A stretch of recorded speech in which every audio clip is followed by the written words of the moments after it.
Voyant le peu de notes que j'avais, je me suis mis en tête de mettre un petit défi pour cette critique, faire une critique encore plus courte que Thunderbolt. Pour avoir tout de suite un petit avis rapide dans ma critique rapide, je vous invite à y aller, c'est sympa, divertissant, ça fait peur à certains moments, c'est bien foutu, le temps passe plutôt vite, on s'emmerde pas une seconde, j'irais. Vraiment, le rythme et le fil de la narration est vraiment bien fichu, moi je vous invite à y aller. Et avant de rentrer dans ma critique plus longue, n'hésitez pas à me donner votre avis dans les commentaires, surtout si vous n'êtes pas d'accord. Bon, déjà, comme j'ai dit, le film est bien fichu en termes de mise en scène.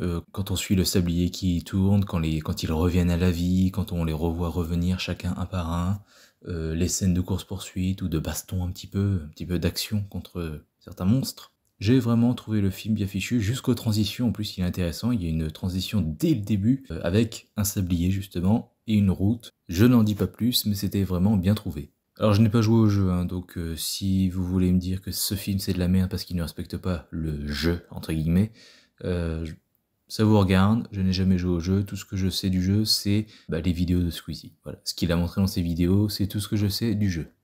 Car oui, je regardais Squeezie à l'époque où il était encore regardable. Truc que j'ai trouvé un petit peu ridicule par contre, c'est alors le méchant avec son masque là, il est pas mal badass, intimidant, enfin quand on le voit et tout.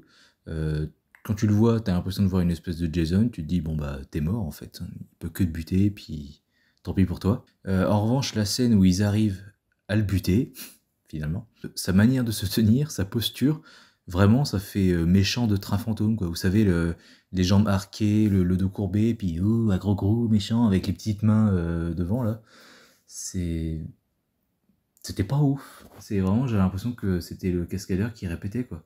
Donc c'était un peu nul là-dessus. Et malheureusement, le film est original, en tout point, même en scénario et tout. Mais bon, même sinon, parce que Happy Birthday était déjà passé par là.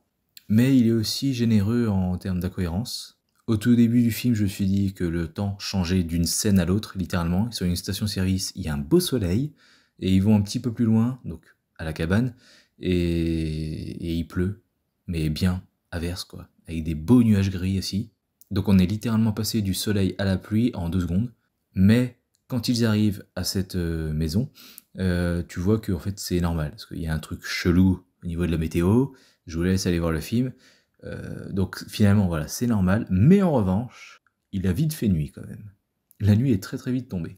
Ensuite, au fur et à mesure des nuits qui passent, on voit que une nuit, c'est presque bien passé. Enfin, vraiment, ils meurent, je sais pas, les 10 minutes avant la fin. Parce qu'en fait, ils ont bu de l'eau et l'eau est empoisonnée et ça les fait exploser. Et du coup, moi, quand j'ai vu ça, je me suis dit, bah, refaites cette nuit-là, mais ne buvez pas. Donc j'ai pas compris pourquoi ils ne l'ont pas retenté. En plus, ça critiquait vraiment, sans le vouloir, cette manie qu'ont les personnages de films d'horreur à toujours vouloir se séparer. Là, ils sont restés ensemble, cloîtrés dans une pièce, avec la lumière allumée, donc il pouvait rien leur arriver. Mais non, ils n'ont pas voulu retenter cette nuit-là, je sais pas pourquoi. Petit truc qui m'a rappelé Minecraft, au bout d'un moment, ils ont plein de Wendigo au cul, et puis ils courent, forcément. Ils montent un escalier en colimaçon, je crois, et en fait, au bout de cet escalier, il y a un niveau, enfin un étage, je sais pas. En fait, l'escalier en colimaçon, au sommet, il peut être bouché par une espèce de plaque tournante, je sais pas trop comment expliquer ça, mais voilà, il suffisait de la bouger pour bloquer le passage, et comme ça, ils ne vous suivent plus. Mais non, ils le font pas. Comme dans Minecraft, ce que j'ai expliqué avec la tour, le gamin qui rebouche pas les trous, enfin c'est... Voilà, bon, c'est normal, c'est un gamin. Non mais voilà, enfin c'est... Voilà, encore une incohérence, c'est... Enfin bon, je veux bien, là, ils étaient poursuivis, donc... et puis par des créatures quand même plus...